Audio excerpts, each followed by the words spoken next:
Audiobook do Evangelho segundo o Espiritismo. Capítulo 3.4 Instruções dos Espíritos. Mundos superiores e inferiores.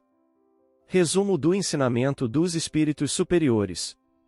A qualificação de mundos inferiores e de mundos superiores é antes relativa do que absoluta, pois um mundo é inferior ou superior com relação àqueles que estão abaixo ou acima dele, na escala do progresso. Tomando a Terra por comparação, pode fazer-se uma ideia do estado de um mundo inferior, supondo os seus habitantes no grau evolutivo dos povos selvagens e das nações bárbaras que se encontram ainda em nosso planeta, como restos de seu estado primitivo. Nos mundos mais atrasados, os seres que os habitam são de certa forma rudimentares. Possuem a forma humana, mas sem nenhuma beleza. Nesses, os instintos não estão abrandados por nenhum sentimento de delicadeza ou de benevolência, nem pelas noções do justo ou do injusto. Apenas a força bruta é a lei. Sem indústrias, sem invenções, os habitantes dedicam suas vidas à conquista de alimentos. Entretanto, Deus não abandona nenhuma de suas criaturas.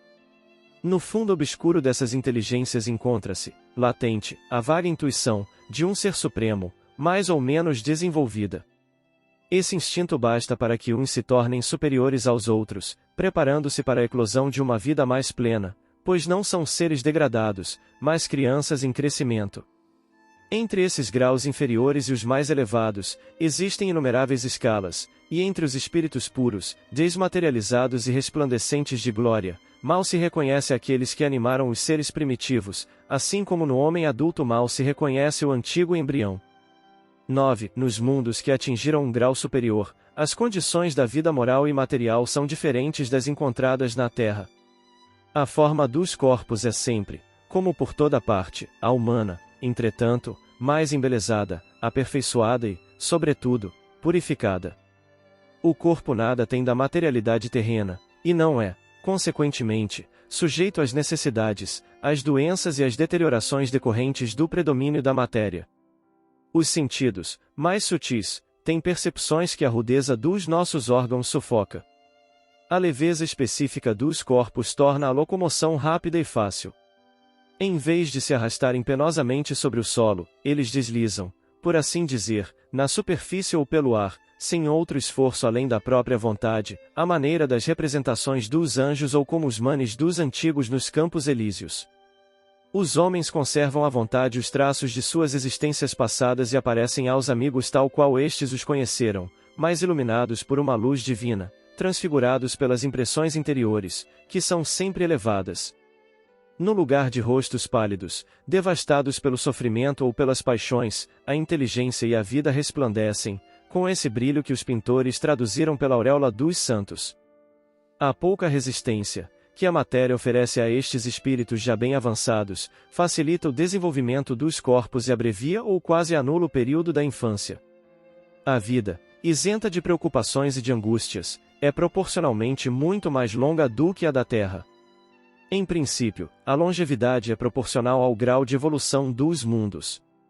A morte não tem os horrores da decomposição e longe de ser motivo de pavor, ela é considerada uma transformação feliz, pois não existem dúvidas sobre o futuro.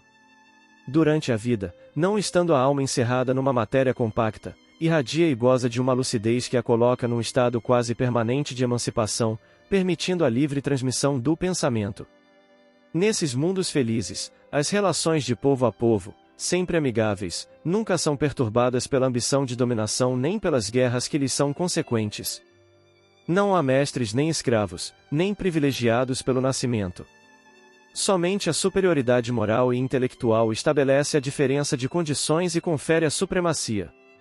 A autoridade é sempre respeitada, porque decorre apenas do mérito e se exerce sempre com justiça. O homem não procura elevar-se acima do homem, mas sobre si mesmo, aperfeiçoando-se. Seu objetivo é chegar ao nível dos espíritos puros, e esse desejo incessante não é um tormento, mas uma nobre ambição, que o faz estudar com determinação para se igualar a eles. Todos os sentimentos ternos e elevados da natureza humana lá se encontram engrandecidos e purificados. Os ódios, os ciúmes mesquinhos, as baixas cobiças da inveja ali são desconhecidos. Um sentimento de amor e de fraternidade une a todos os homens, os mais fortes ajudam os mais fracos.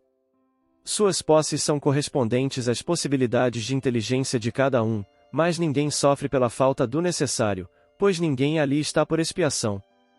Em uma palavra, o mal não existe.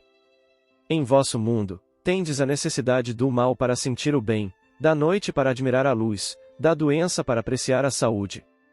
Lá, esses contrastes não são necessários.